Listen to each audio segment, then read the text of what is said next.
Hi everyone, it's John Mitchell. In this video, we're going to look at stakeholders. Now, just remember that we're still in the first area of study for Unit 3, which is looking at business foundations. And in this video, looking at stakeholders, what we're doing is that this will carry on throughout the rest of the course in terms of different areas of study, both in Unit 3 and in Unit 4. So what you learn in this video will be really important in other videos. We're going to look at what stakeholders are, look at different stakeholders, and also the different interests and the impacts that they can have. So this is, just setting that foundation, and just keep in mind that this sort of topic will carry on throughout the rest of the course. So stakeholders are those that have a vested interest in the business.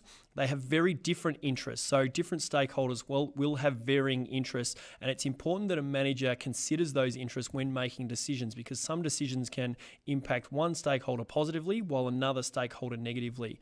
Now, the stakeholders that we're going to look at, they can come from inside the business, and we call that the internal environment, or they can come from outside the business, which is called the external environment. Now in this video, there's 4 key things that we're going to really focus on. This is a really simple dot point in the study design. However, there is a lot to it. So first of all, we're going to look at who each stakeholder is, and we're just going to come up with a large list there. And we'll look at the interests of each stakeholder, as well as look at the corporate social responsibility considerations that a business needs to really look at when looking at the interest of each stakeholder. And then once we've gone through a whole list of stakeholders, both in the internal and external environment, then we'll look at different conflicts between the stakeholder interests. So in order for us to look at the third dot point, we need to understand what corporate social responsibility is.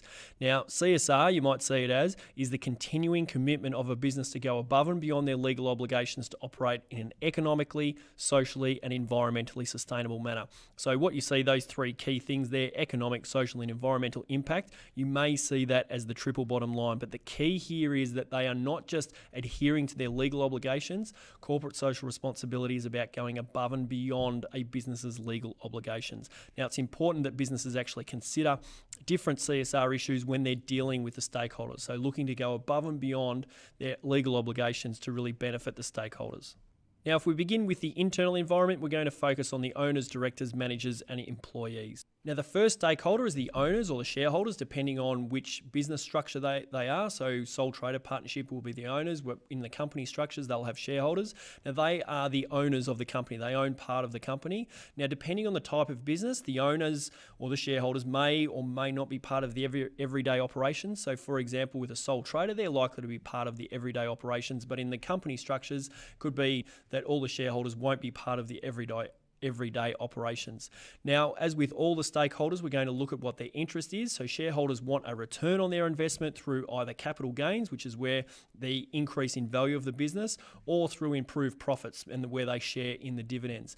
Now, we look at a corporate social responsibility example, and it's important to note that this is just one example of how a business should consider CSR when looking at this stakeholder. So managers need to be really transparent with their shareholders regarding the future prospects of the business.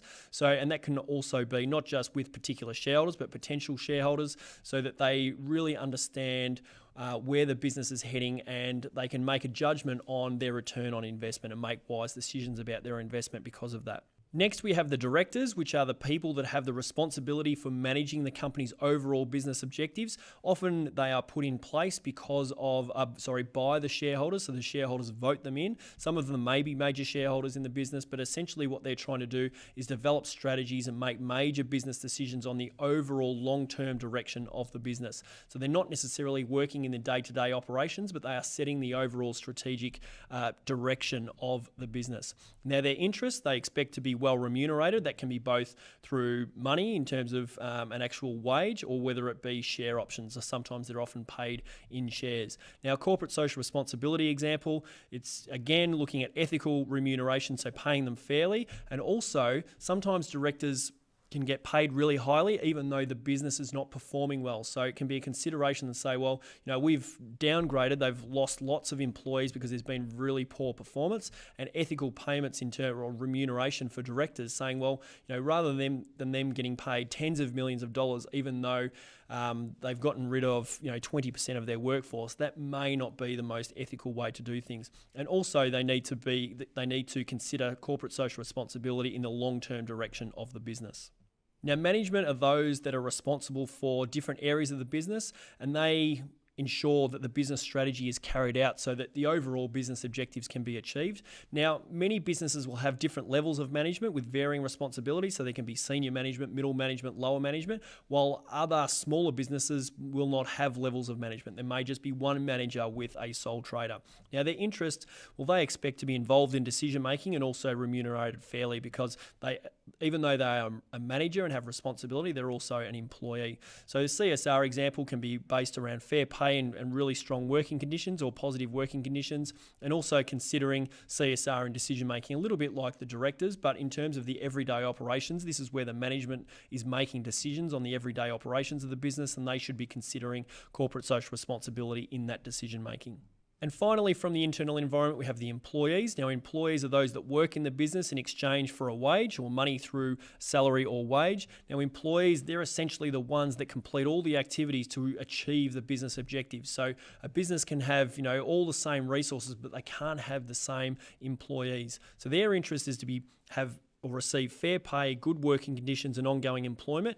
And in terms of corporate social responsibility, well, a business should be not just paying them the minimums, but they could look to pay them fairly and give them, again, strong, healthy working conditions that go above the legal requirements of the business, and also things like providing ongoing training so that, career advancement, so that it can really benefit the employees. Next, we'll look at the external environment, which are stakeholders that come from outside the business. The first one are the customers, which are those that purchase goods and services from the business. Now, it's important for businesses to meet the expectations of customers in order to remain competitive, maintain market share, and increase their sales, those kind of things that businesses are trying to do. So their interest, well, what they expect is good quality products at fair prices. Now, with a CSR example, it could be that they need to ensure high quality products and give real value for money to the customer. So they go above and beyond their legal obligations to make sure that every product, whether it be good or service, that goes to the end consumer is of the highest quality possible, so that they add real value for money. Suppliers are those that provide a business with materials and other resources to help them produce a good or service. Now, it's important for businesses to develop really strong relationships with their suppliers so that things can arrive on time, so that they can maintain really quality materials and produce a quality product. And also having strong relationships where you continue to purchase supplies from a supplier can help bring overall costs down as well. So the interest of the suppliers is they expect really strong relationships with the business and to be paid on time. So with the CSR example, or some CSR considerations, I should say, things like whether a business uses local suppliers or whether they seek ethical suppliers rather than, especially if they're looking overseas for suppliers and using overseas suppliers, then how ethical is the treatment of their employees, or is it fair trade? Those kind of concepts is a consideration that businesses need to look at when considering CSR with their suppliers. Now, competitors are rival businesses that try and sell similar products in the same market as a business. It's really important, obviously, for businesses to monitor what their competitors are doing in terms of what products they're selling, what kind of advertising they're doing, whether they're changing their operations to operate on and reduce their costs, those kind of things. So that enables a business to respond to their competitors and therefore remain competitive and maintain market share. So what's their interest of competitors? Well, one interest is that they can expect healthy and fair competition, so no underhand tactics in terms of competition. A CSR example, this is a really hard one to sort of go on, but looking at fair competition, so not doing any underhanded tactics, not trying to harm another business purposely in advertising or marketing and those kind of things is an example of an ethical or CSR issue with competitors.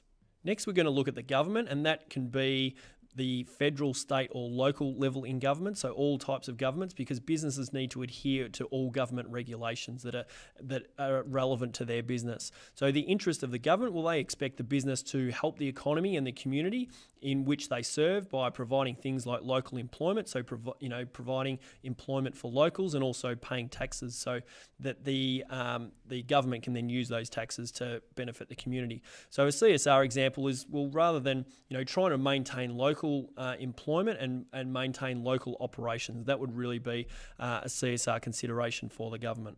The last one we're going to look at today is the community. So businesses have a real responsibility to the community that they are operating in and also the community that they're selling to. They are part, businesses should look at it in terms of they are part of the community and they should try and help that community thrive, because a thriving community is only going to benefit a business, because people will be spending more money purchasing goods and services, which benefits the business greatly. So the interest of the community in terms of businesses, well, they expect the business to give back to the community in which they're operating in, providing things like employment for locals, keeping their operation local, also minimizing their impact on the environment, those kind of things. So in terms of CSR examples in regards to that interest, well, it can be ethical disposal of waste. Rather than just disposing of waste by law, we're going, how can we actually minimize the waste that we have and disposing of it in a way that is going to have a minimal impact on the community, and also looking at practices that are going to minimize their carbon footprint. Now that covers all the stakeholders that we're going to go through today. The last thing we need to look at is the conflicts between the interests of the stakeholders. I said at the beginning that it was a very simple dot point, but a very large one. So there's lots that you need to know in this particular dot point in the study design. So when a manager makes a decision, as I said earlier, they need to consider the interests of different stakeholders, and a decision can impact one stakeholder positively while another one negatively. So what we're going to look at here is just one example, and it's important that you can express different examples of this.